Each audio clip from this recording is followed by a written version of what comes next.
kembali ya dalam keadaan sehat walafiat. Jadi sebelum kita berdoa, kita akan diawali dengan berdoa terlebih dahulu. Silakan kelasnya dipersiapkan.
Tujuan pelajaran kita ini adalah kalian nanti akan mengamati sebuah gambar, yaitu setelah mengamati gambar kalian harus bisa mengidentifikasi cara makhluk hidup menyesuaikan diri dengan lingkungannya.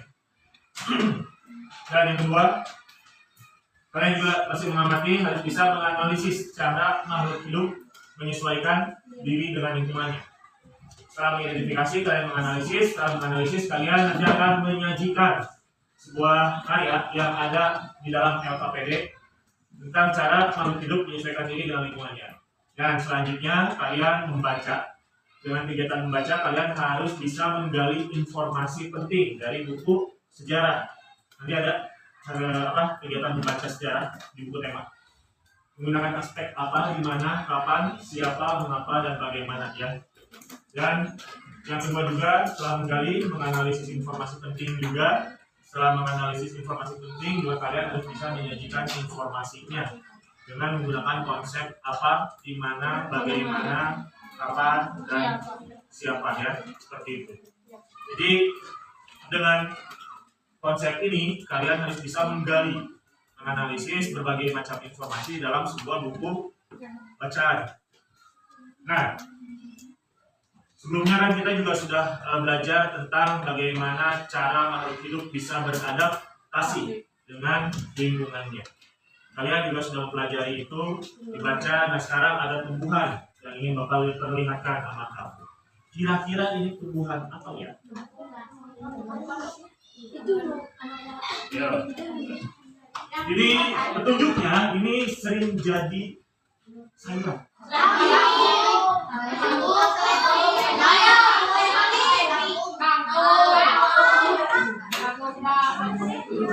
Kira-kira apa ya? Harus ada satu jawaban yang pasti. Ekspresinya apa? Kangkung. Ekspresinya? Ayam. Oke. Berarti ini ada ciri khas ya? Ya. Iya betul. Ini adalah tanaman kangkung. Yang pertama sudah mati kangkung. Kira-kira apa lagi yang bisa kalian amati di sini? Daun, tangan, tumbuhan. Itu kan sayuran Pak. Ya. Jadi kita akan pelajari bahas macam-macam tumbuhan. Nah, Bapak biar kalian tahu apa tumbuhan. Ya, tumbuhan banyak. Kenapa Bapak harus kangkung gitu kan? Karena kangkung terdapat di dalam jenis tumbuhan ada di dalam beberapa jenis tumbuhan yang akan kita bahas secara mendalam. Nah, banyak yang bilang tentang hidroponik juga. Nah, ini adalah salah satu contoh gambar. Ya, kalau misalkan ini ditanam di dalam tanah. Ya. Kalau misalkan ini, Ya, paralon. ya, paralon itu tidak pakai tanah. Pakai air. Pakai alat. kampung, hanya segi penanamannya saja yang berbeda. Nah, ketika kalian bilang apa itu sistem hidroponik, nah ini adalah kangkung yang ditanam dengan sistem hidroponik, di mana tidak menggunakan media tanah. Gitu. Hah? Batu bisa, mungkin dicoba saja ya. Dicoba saja. Bisa atau tidak? Ya, tidak. Karena hidroponik air, karena pada dasarnya kan tumbuhan memerlukan air. Jika daerah tersebut atau di dalam salah satu daerah itu sangat kering, maka niscaya yang bisa tumbuh itu hanya tumbuhan-tumbuhan tertentu saja. Seperti kalau di padang pasir ada tumbuhan apa yang tumbuh? Apakah ada tumbuhan-tumbuhan yang lain? Ya, seperti itu. Untungnya yang lain tahu. Tumbuhan yang sebagian tumbuhnya ada di permukaan air, akarnya berada di air, memiliki rangka udara dalam batang atau tangkai daun. Daunnya muncul ke permukaan air. Ya, ini ya. Jadi kangkung, bahwa kangkung juga termasuk ke dalam hidrofit. Hidrofit itu adalah tadi kata Mizaluna, tumbuhan yang sebagian tubuhnya ada di permukaan air. Akarnya berada di air, memiliki rongga udara dalam batang atau tangkai daun. Daunnya muncul ke permukaan air. Salah satu contohnya adalah kangkung. Ketika tidak ada yang ngobrol makanannya selain kangkung, contohnya apa lagi? Oke, harus diperhatikan. Saya akan untuk mencari imajinasi kira-kira tumbuhan apa yang saya lihat.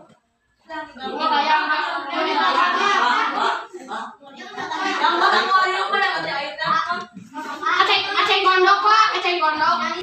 Jadi kami dulu terus itu 3 ya tumbuhan. Dan nanti kalau misalkan kamu berarti kan sudah tahu nih, kira kamu implementasikan di dalam lingkungan sekitar kamu ketika main, dia di sawah. Kok ada ambil? Aceng gondok. Taufik, gitu kan? Jadi udah tahu. Oh, gitu. Paling Tapi sayur. Tahu. Ya. Nah, untuk dapat bertahan hidup, bahwa tumbuhan perlu menyesuaikan dan melindungi diri. Bagaimana tumbuhan tersebut dapat beradaptasi? Ya. Jadi, saji adaptasi itu apa? adaptasi itu menyesuaikan diri. Menyesuaikan dirinya seperti apa? Seperti baru tahu gitu. Oke, jadi tadi menyesuaikan diri bahwa dia harus bisa menyesuaikan dengan kondisi keadaan tempat bagaimana dia hidup. Dalam artian ketika tumbuhan berada di sekitaran air, tadi seperti kangkung, akarnya ke bawah, sebagian tubuhnya pasti akan terendam, tapi batang dan daunnya akan keluar. Ya. Nah, sekarang kita akan mendiskusikan dan menggali informasi lebih lanjut lagi tentang cara tumbuhan menyesuaikan dan melindungi diri. Kamu bisa banyak bertanya kepada orang dewasa yang ada di sekitarmu, membaca buku, koran, majalah, dari narasumber lainnya. Ya, akhirnya kamu bisa mencari juga.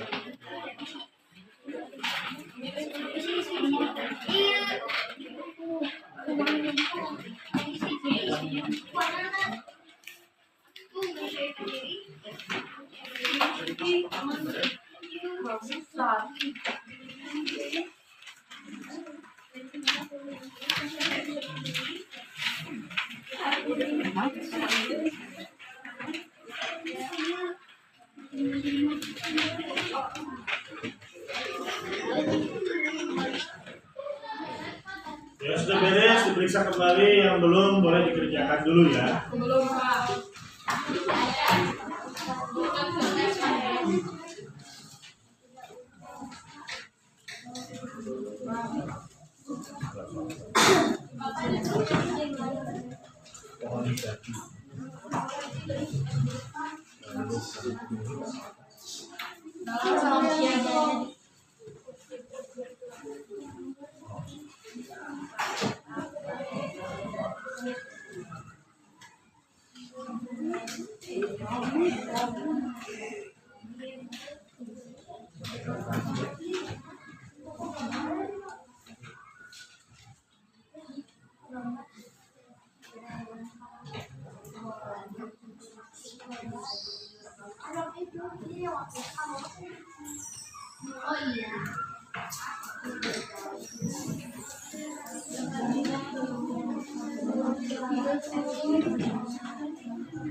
Sekarang tanggal 12.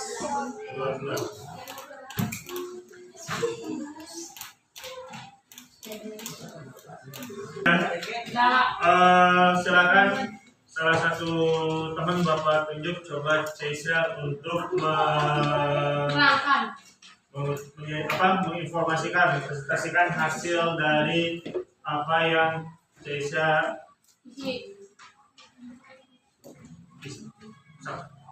Silakan berdiri. Di depan, sini di depan. Ayo di depan. Hah? Oke, sok sana berdiri. Suaranya yang lantang ya. Bagaimana cara tumbuhan menyesuaikan dan cara tumbuhan melindungi diri? Ya, Caesar yang bagian cara tumbuhan menyesuaikan dirinya. Silakan berdiri. Tumbuhan apa kira-kira? Tumbuhan kaktus. Oke. Kaktus mempunyai daun seperti duri untuk mengurangi Penguapan. Terus apa lagi kira-kira selain itu? mawar melati. Oke, bangga.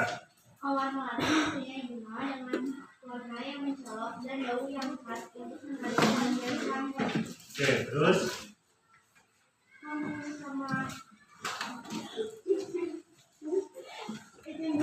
Eceng gondok. Apu-apu.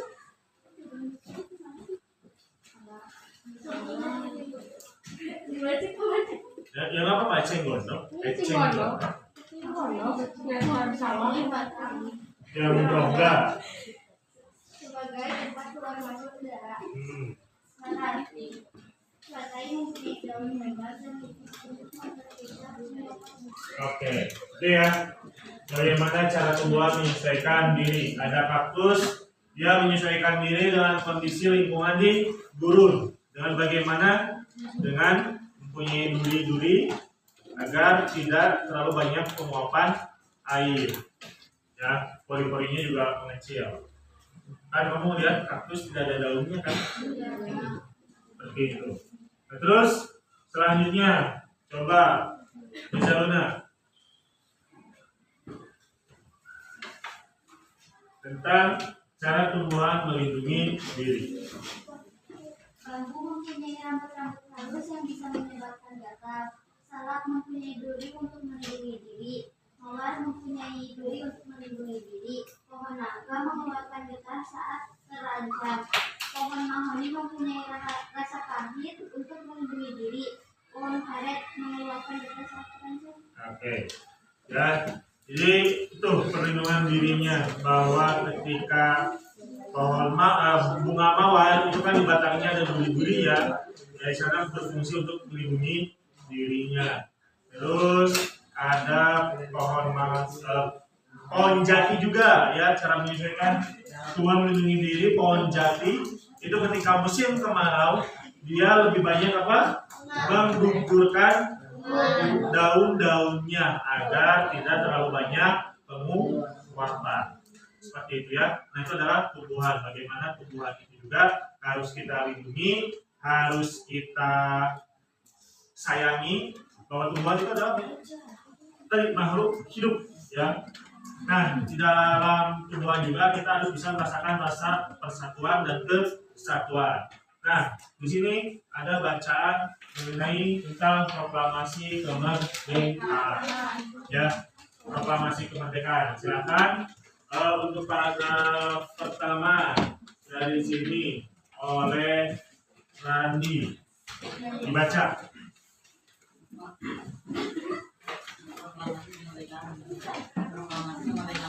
Yang keras memberi makna yang sangat penting bagi bangsa Indonesia. Sejak teks proklamasi kemerdekaan dibacakan, rakyat Indonesia memiliki negara mereka, berdaulat dan bermartabat. Tonggak sejarah tersebut tidak akan terjadi apabila tidak ada anak bangsa yang berani memproklamirkan kemerdekaan. Mereka adalah pejuang bangsa yang tidak boleh dilupakan. Oke, cukup Randi. Kembali ke Flavia. Bacaan selanjutnya. Berikut adalah para pejuang bangsa yang telah berjasa terhadap kemerdekaan negara Indonesia. Soekarno merupakan salah satu orang yang berjasa dalam mendirikan negara Republik Indonesia sebagai negara berdaulat.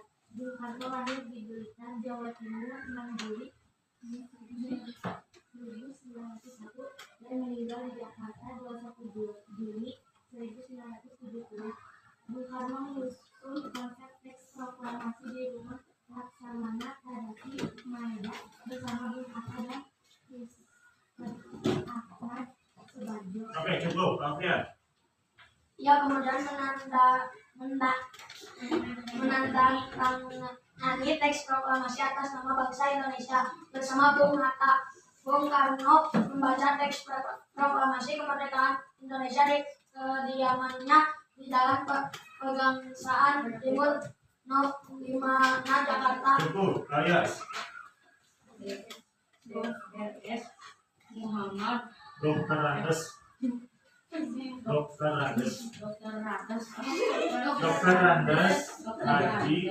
Haji Muhammad Hatta atau Bung Hatta lahir di Bukit Tinggi. Sumatera Barat 12 Agustus 1902.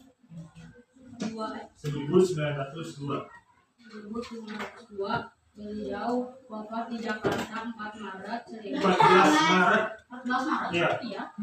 1980 pada usia 77 tahun Bung Hatta menyesuaikan konsep teks proklamasi bersama Bung Karno Dan Mr. Ahmad Subarjo. Mr. Ahmad Subarjo dia ikut Menandatangani teks proklamasi atas nama bangsa Indonesia bersama Bung Karno. Muhammad Hatta adalah wakil presiden pertama Indonesia. Selain itu beliau adalah Rasik Indonesia. Oke, cukup. Selanjutnya Nazwania. Ahmad Subarjo, Jojo Disurjo. Lahir di Karawang, Jawa Barat, 23 Maret 1999 dan wafat 15 Desember 1978 pada umur 82 tahun. Beliau adalah Menteri Luar Negeri Indonesia yang pertama. Ahmad Subarjo merupakan salah seorang tokoh dari golongan tua yang berperan dalam memperjuangkan proklamasi kemerdekaan Indonesia. Ahmad Subarjo ditunjuk sebagai menjadi proklamasi di rumah Laksamana Tadapi Maeda. bersama Bung Karno dan Bung Hatta. Oke, cukup. Mana? Wasapin mau Putri. Oke, Putri. Yang sangat Tadapi Maeda adalah seorang perwira sipil Angkatan Laut Kekaisaran Jepang.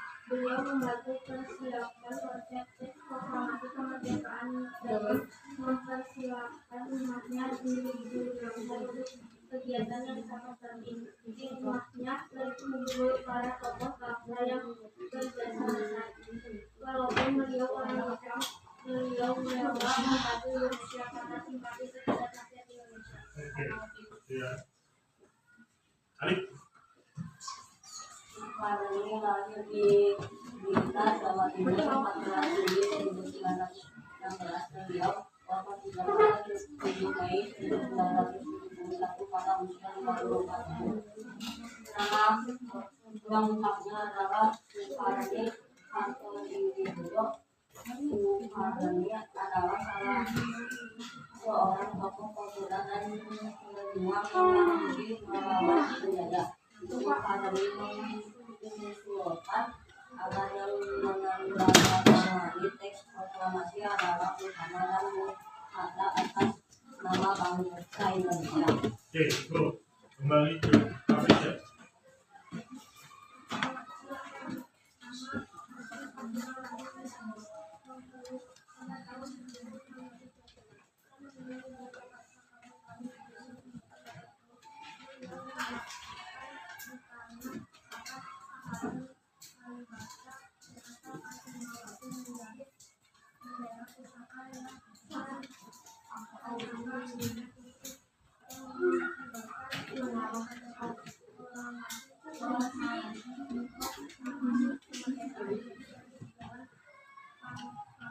Kebangsaan.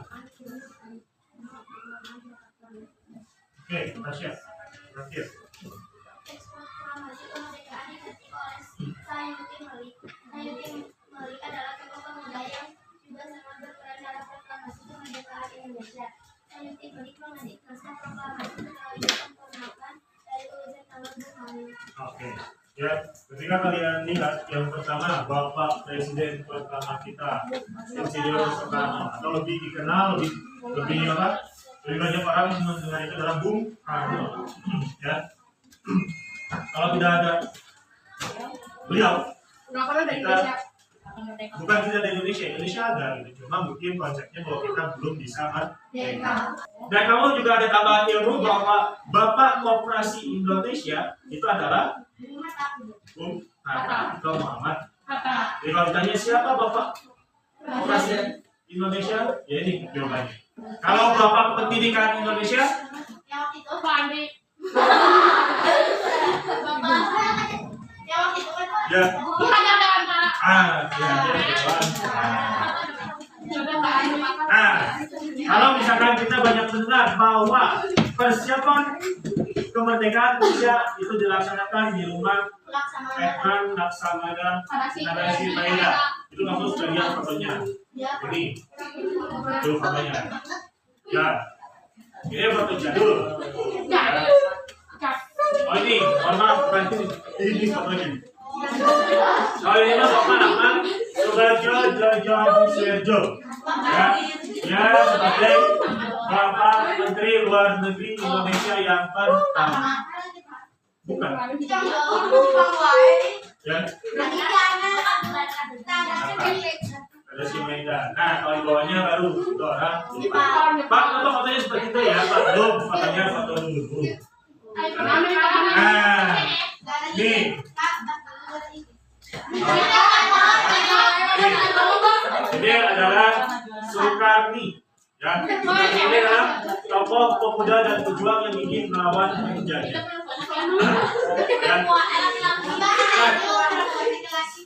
Hah?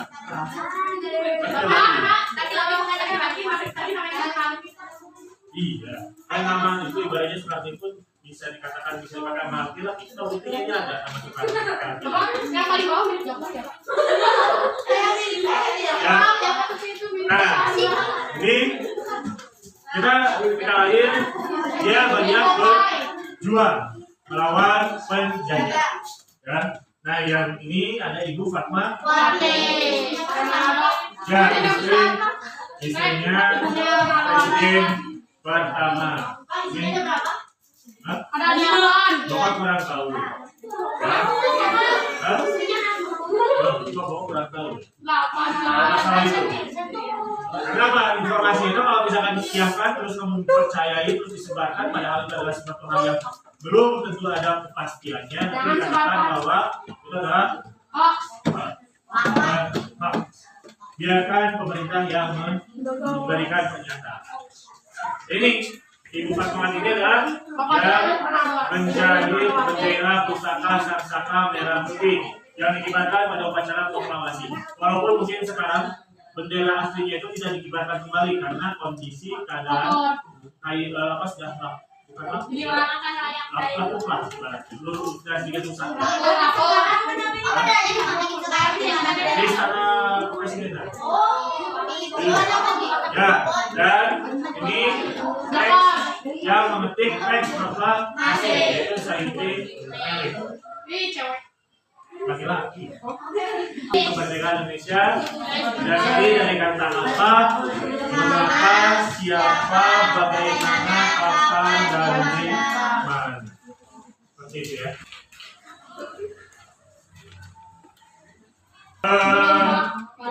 Untuk tugas yang sudah kita coba dengarkan yang Erlangga, silakan Erlangga untuk hasil tugasnya. Ya, yang ini. Silakan berdiri Erlangga.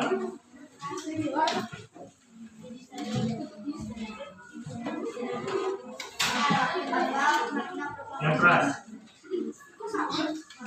Yang keras. Apa makna kemerdekaan menurutmu? Bentar. Kan Indonesia. Siapa orang yang menyusun konsep teks proklamasi? Bagaimana cara untuk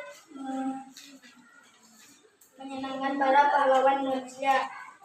Kapan Insinyur Soekarno wafat? Di mana Soekarni lahir? Oke, ya, jadi bahwa negara Indonesia dibangun berdasarkan persatuan dan seluruh generasi harus bahu-membahu dalam membangun bangsa Indonesia yang bebas dari negara penjajah.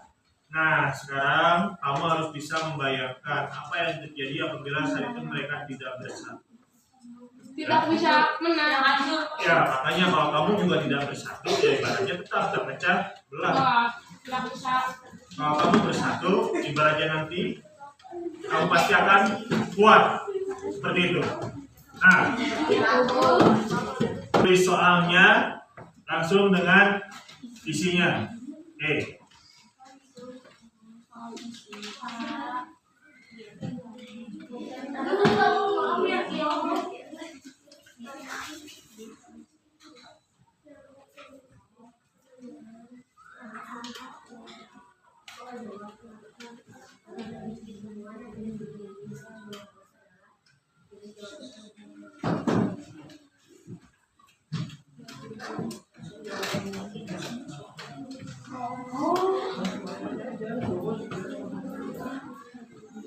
Oke, jangan lupa ya soalnya ya.